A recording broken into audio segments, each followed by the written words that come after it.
या व्हिडिओमध्ये आपण सी प्लस प्लस प्रोग्रामचं स्ट्रक्चर पाहणार आहोत.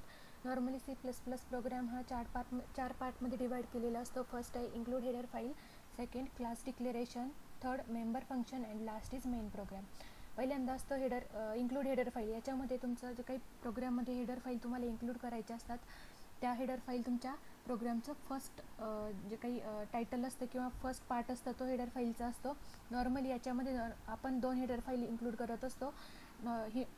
हेडर फाईल इन्क्लूड करण्यासाठी आपण #include iostream.h इथं डॉट नाही हे कन्सिडर नका करू. iostream.h iostream म्हणजे काय, आय स्ट्रीम आणि ओ स्ट्रीमचं कॉम्बिनेशन असतं. आय स्ट्रीम म्हणजे इनपुट स्ट्रीम आणि ओ स्ट्रीम म्हणजे आउटपुट स्ट्रीम.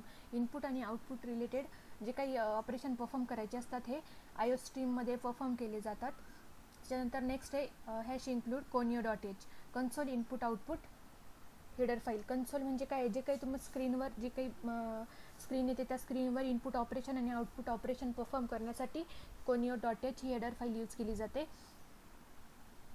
जसं तुम्ही सी प्रोग्राममध्ये stdio.h standard input output use करता हेडर फाईल, तसंच सी प्लस प्लस प्रोग्राममध्ये iostream.h ही हेडर फाईल यूज करावी लागते. त्यानंतर सेकंड पार्ट आहे क्लास डिक्लेरेशन. क्लास डिक्लेरेशनमध्ये काय करायचं आहे, तुम्हाला सिम्पली क्लास डिक्लेअर करायचं आहे. हेडर फाईल नंतर तुम्हाला क्लास डिक्लेअर करायचं आहे. क्लास डिक्लेअर करण्यासाठी तुम्हाला क्लास हा कीवर्ड लिहावा लागतो आणि त्याच्यानंतर त्या क्लासचं नाव, तुम्हाला जे वाटेल ते नाव तुम्ही क्लासला देऊ शकता. त्याच्यानंतर नेक्स्ट आहे मेंबर फंक्शन. जेव्हा तुम्ही क्लास डिक्लेअर करता त्याच्यानंतर ओपनिंग कर्ली ब्रॅकेट द्यायचं आणि त्याच्यानंतर तुम्हाला मेंबर फंक्शनचं डिक्लेरेशन करायचं आहे. मेंबर फंक्शनमध्ये काय येईल, मग डेटा मेंबर येतील आणि फंक्शन्स पण येतील. आणि कर्ली ब्रॅकेट नंतर तुम्हाला काय करायचं आहे, data member 1 data member 2 semicolon द्यायचं आहे. आणि नंतर तुमचे जे काही मेंबर फंक्शन असतील ते मेंबर फंक्शन लिहायचे आहेत. मेंबर फंक्शन 1 मी आधीही सांगितलं होतं, फंक्शनचं नाव लिहिताना नेहमी फंक्शनचं नावानंतर तुम्हाला ओपनिंग आणि क्लोजिंग ब्रॅकेट लिहावा लागतो आणि त्या फंक्शनचा बॉडी पार्ट येईल इथं. सेम सेकंड फंक्शनसाठी member function 2 opening closing bracket आणि त्याच्यानंतर याचा बॉडी पार्ट. जर तुम्हाला बॉडी पार्ट लिहायचा नसेल तर तुम्ही इथं सेमीकोलन देऊ शकता. नंतर हे लास्ट पार्ट आहे मेन प्रोग्राम. मेन प्रोग्राम म्हणजे ॲक्च्युअल एक्झिक्युशन तुमचं मेन प्रोग्रामपासून स्टार्ट होत असतं. त्याच्यामध्ये इथं मेन प्रोग्राम लिहिताना पहिलं कर्ली ब्रॅकेट कंप्लीट करायचं, जो क्लाससाठी कंप्लीट केला होता, क्लाससाठी असाइन केला होता तो, आणि त्याच्यानंतर सेमीकोलन द्यायचा. आणि मेन प्रोग्राम लिहिताना void main opening closing bracket आणि 2 कर्ली ब्रॅकेटमध्ये तुम्हाला मेन फंक्शनच्या एक्झिक्युशनचा पार्ट लिहावा लागतो. हे आहे simple structure C plus plus प्रोग्रामचं.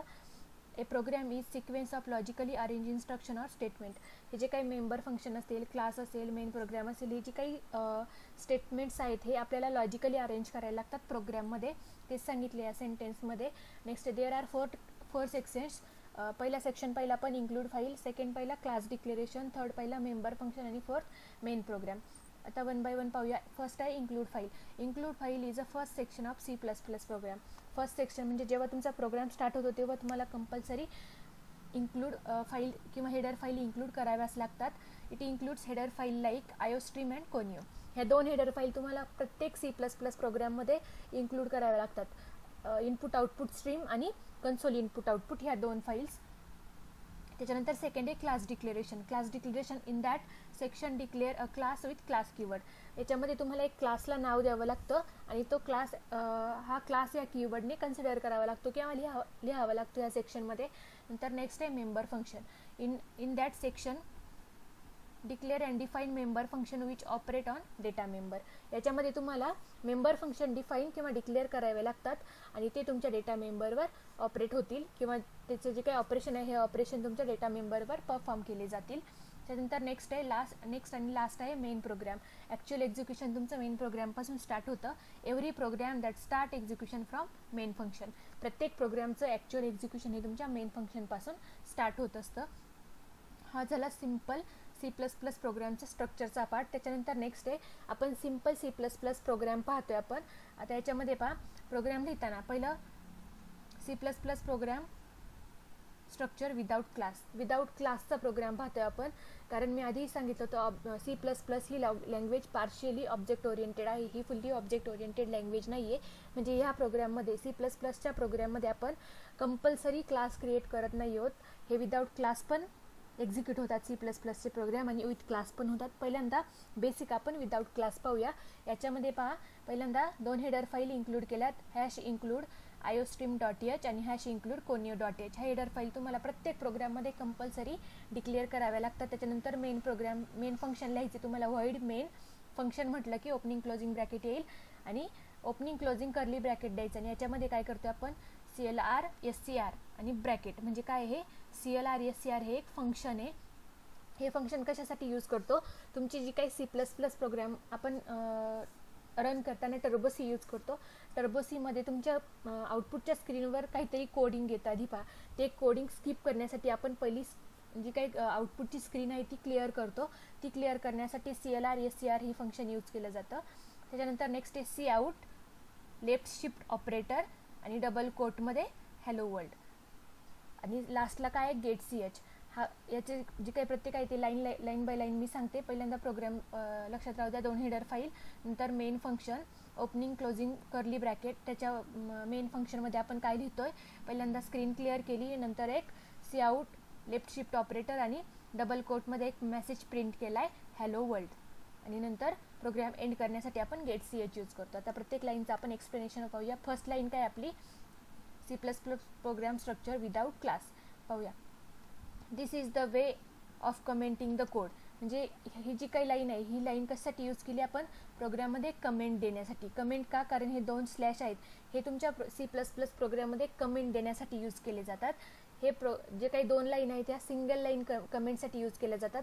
आणि सिम्पल स्लॅश स्टार तुमचा कमेंटचा पार्ट आणि स्टार स्लॅशने मल्टीलाईन कमेंट देता येते तुमच्या प्रोग्राममध्ये. म्हणजे हा पार्ट फक्त आपल्याला समजण्यासाठी आपण लिहित असतो, याच्यामधल्या पार्टचं एक्झिक्युशन होत नाही. त्याच्यानंतर नेक्स्ट आहे सेकंड लाईन काय आहे हेडर फाईलची पाहूया. त्याच्यामध्ये काय सांगितलं आहे, this is the way of including the header file.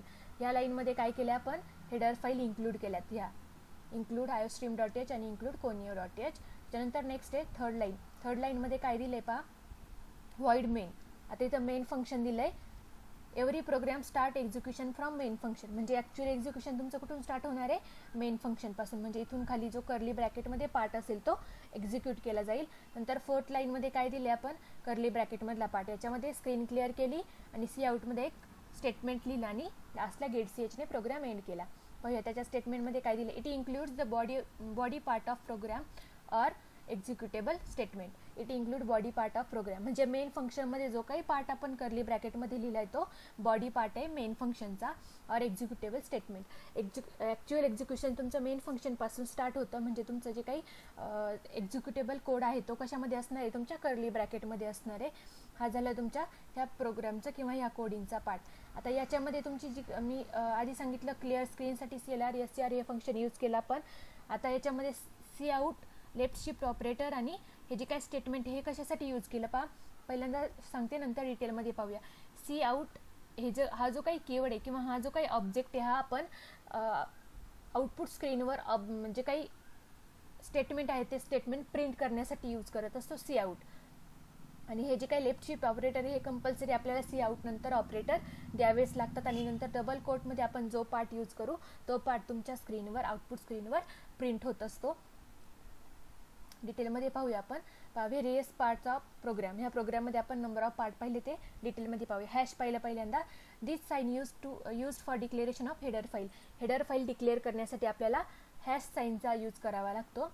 त्याच्यानंतर नेक्स्ट आहे गेट CH. लास्टला आपण गेट CH यूज केलेलं प्रोग्राममध्ये गेट CH फंक्शन आणि नंतर सेमिकोलन दिला होता. ते कशासाठी यूज केलं पहा, this keyword is end point of program.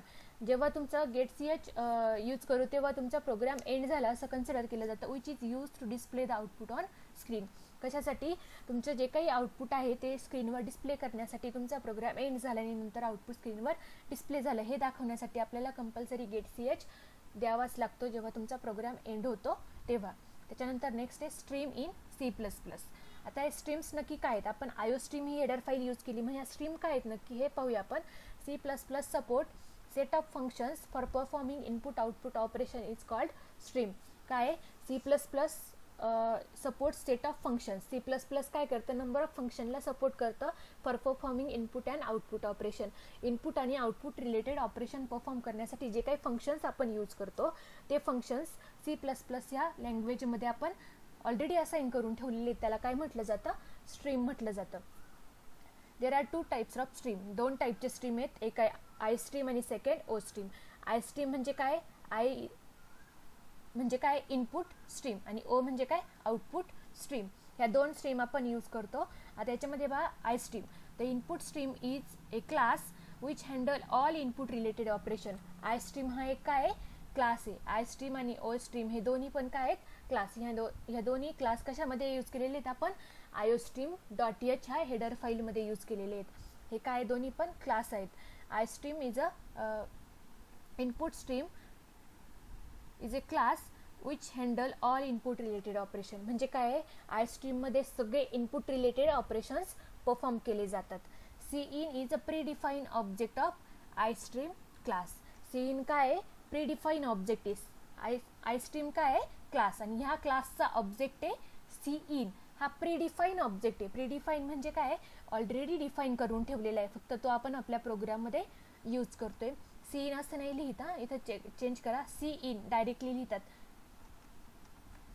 ह्या क्लासमध्ये सी इन नावाचा प्रीडिफाईन ऑब्जेक्ट यूज करून ठेवलेला आहे आय स्ट्रीम ह्या क्लाससाठी. आणि ह्या सी इनसाठी आपण एक ऑपरेटर यूज करतो. हे ऑपरेटर आहे right shift operator. Right shift operator कशासाठी यूज करतो आपण, जेव्हा तुमचा सी इन हा ऑब्जेक्ट लिहितो आणि त्याच्यानंतर ऑब्जेक्टच्या नंतर तुम्हाला हे ऑपरेटर कंपल्सरी द्यावं लागतं. हे ऑपरेटर पाहू, it is also known as extraction operator. याला राईट शिफ्ट ऑपरेटर पण म्हणतात, किंवा एक्स्ट्रॅक्शन ऑपरेटर म्हणतात, किंवा गेट फॉर्म ऑपरेटर म्हणतात. तुम्ही याला काहीही म्हणू शकता. It is also known as extraction operator or get from operator and assign to variable on its right side. Right साईडला तुम्हाला व्हेरिएबलचं नाव असाइन करायला लागतं, जे तुम्हाला युजरकडनं ॲज अ इनपुट म्हणून घ्यायचं आहे. ते घेण्यासाठी त्याचा सिंटॅक्स आहे पहा, C in right shift operator किंवा extraction operator or get form operator. आणि जो काही व्हेरिएबल तुम्हाला युजरकडनं गेट करायचा आहे, तो व्हेरिएबलचं नाव इथं लिहायचं आहे तुम्हाला, आणि नंतर सेमिकोलन द्यायचा आहे. पहा इथं C in it is a predefine object of I stream class. I stream क्लासचा हा काय आहे, प्रीडिफाईन एक ऑब्जेक्ट आहे. आणि नंतर काय राईट शिफ्ट ऑपरेटर किंवा आपण त्याला एक्स्ट्रॅक्शन ऑपरेटर म्हणू शकतो. आणि नंतर काय दिलं आहे the variable name. Variable name म्हणजे काय, व्हेरिएबल ऑन राईट साईड. जे व्हेरिएबलचं नाव तुम्हाला युजरकडनं ॲक्सेप्ट करायचं ते व्हेरिएबलचं नाव इथे येईल. त्याचे सिम्पल एक्झाम्पल दिलेले आहेत पहा. इंटिजर एक्स, इंटिजर हा काय डेटा टाईप, आणि एक व्हेरिएबल घेतला एक्स नावाचा. आता एक्सची व्हॅल्यू तुम्हाला युजरकडनं घ्यायची आहे, म्हणून इथं काय घेतलं, C in right shift operator आणि एक्स. म्हणजे जेव्हा तुमचा प्रोग्राम एक्झिक्यूट होईल तेव्हा एक्सची व्हॅल्यू आपल्याला युजरकडनं घ्यावी लागेल. सेम तसंच float x, C in right shift operator x, म्हणजे फ्लोटिंग पॉईंट व्हॅल्यू तुम्हाला युजरकडनं घ्यायला लागेल. नंतर नेक्स्ट आहे char name. Character data type आहे, नेम व्हेरिएबल घ्यायचं आहे, त्याची लेंथ दिली आहे 10. नंतर C in right shift operator आणि नेम. नेम या व्हेरिएबलसाठी आपल्याला एक व्हॅल्यू घ्यायची आहे युजरकडनं, त्याची लेंथ मिनिमम 10 असेल, मॅक्झिमम 10 असेल. We can input more than one variable using single cin. एका सीनमध्ये आपण सी इन थ्रू आपण एकापेक्षा जास्त व्हेरिएबल सुद्धा घेऊ शकतो. त्याचा सिंटॅक्स पहा, C in right shift operator variable 1 पुन्हा राईट शिफ्ट ऑपरेटर व्हेरिएबल 2. म्हणजे एकापेक्षा जास्त व्हेरिएबल पण आपण एका सी इन थ्रू युजरकडनं ॲक्सेप्ट करू शकतो. हे झालं सी इनसाठी किंवा आय स्ट्रीमसाठी. सेकंड ऑब्जेक्ट आहे आपला ओ स्ट्रीम.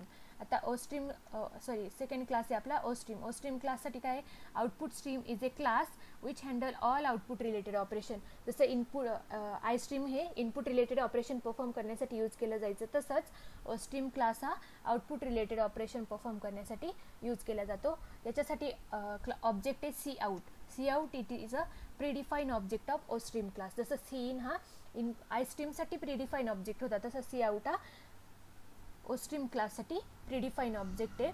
याच्यामध्ये operator left shift operator use केलं जातं. जसं सी इनमध्ये राईट शिफ्ट ऑपरेटर यूज केलं जातं, तसं सी आउटमध्ये लेफ्ट शिफ्ट ऑपरेटर यूज केलं जातं. It is also known as insertion operator or put to operator. आता याच्यामध्ये ह्याच ऑपरेटरला काय काय म्हटलं जातं, इन्सर्शन ऑपरेटर पण म्हटलं जातं किंवा पुट टू ऑपरेटर पण म्हटलं जातं. Which is used of variable on its right side. Same right साईडलाच व्हेरिएबलचं नाव आपण यूज करतो. आता जसं आय स्ट्रीममध्ये सी इन हा प्रीडिफाईन ऑब्जेक्ट यूज केला जातो, त्यासाठी राईट शिफ्ट ऑपरेटर यूज केलं जातं. राईट शिफ्ट ऑपरेटरलाच एक्स्ट्रॅक्शन ऑपरेटर किंवा गेट फ्रॉम ऑपरेटर म्हटलं जातं. सेम ओ स्ट्रीममध्ये सी आउट हा प्रीडिफाईन ऑब्जेक्ट यूज केला जातो, त्याच्यासाठी लेफ्ट शिफ्ट ऑपरेटर यूज करतात, त्यालाच इन्सर्शन ऑपरेटर किंवा पुट टू ऑपरेटर म्हणतात. सेम याचा सिंटॅक्स पाहूया आपण. Cout left shift operator आणि व्हेरिएबलचं नाव. जे व्हेरिएबलचं नाव तुम्ही डबल कोटमध्ये लिहिता ते variable as it is part तुमच्या स्क्रीनवर डिस्प्ले होत असतो आणि लास्टला सेमिकोलन. याचे एक्झाम्पल पाहूया. Cout, left shift operator आणि डबल कोटमध्ये समर्थ. म्हणजे ही लाईन जेव्हा तुम्ही प्रोग्राममध्ये एंटर करणार तेव्हा हा पार्ट समर्थ डबल कोटमधला हा जो काही पार्ट आहे हा स्क्रीनवर ॲज इट इज प्रिंट होईल. त्याच्यानंतर नेक्स्ट आहे कॅर नेम, साईज दिली आहे इक्वल टू इंडिया. म्हणजे हा डबल कोटमधला पार्ट तुमच्या स्क्रीनवर प्रिंट होईल. कधी? जेव्हा तुम्ही सी आउट आणि नेम. म्हणजे इथं काय केलं आहे, पहिल्यांदा एक डेटा टाईप घेतला, त्याला नाव दिलं, व्हेरिएबलला नाव दिलं नेम इक्वल टू, त्याला नेमला काय असाइन केलं आहे, इंडिया हा व्हेरिएबल असाइन केला किंवा एक व्हॅल्यू असाइन केली आणि नंतर ती व्हॅल्यू आपल्याला प्रिंट करायची स्क्रीनवर. म्हणून इथं काय केलं, सी आउट हे हा ऑब्जेक्ट घेतला, नंतर लेफ्ट शिफ्ट ऑपरेटर आणि नेम. म्हणजे नेम या व्हेरिएबलमध्ये जी काही व्हॅल्यू आहे ती व्हॅल्यू तुमच्या स्क्रीनवर प्रिंट होईल. हे दोन्ही मेथडने आपण सी आउट यूज करू शकतो. इथपर्यंतचा पार्ट आहे तुमचा structure of C plus plus program आणि एक बेसिक प्रोग्राम पाहिला आपण सी प्लस प्लसचा. थँक्यू.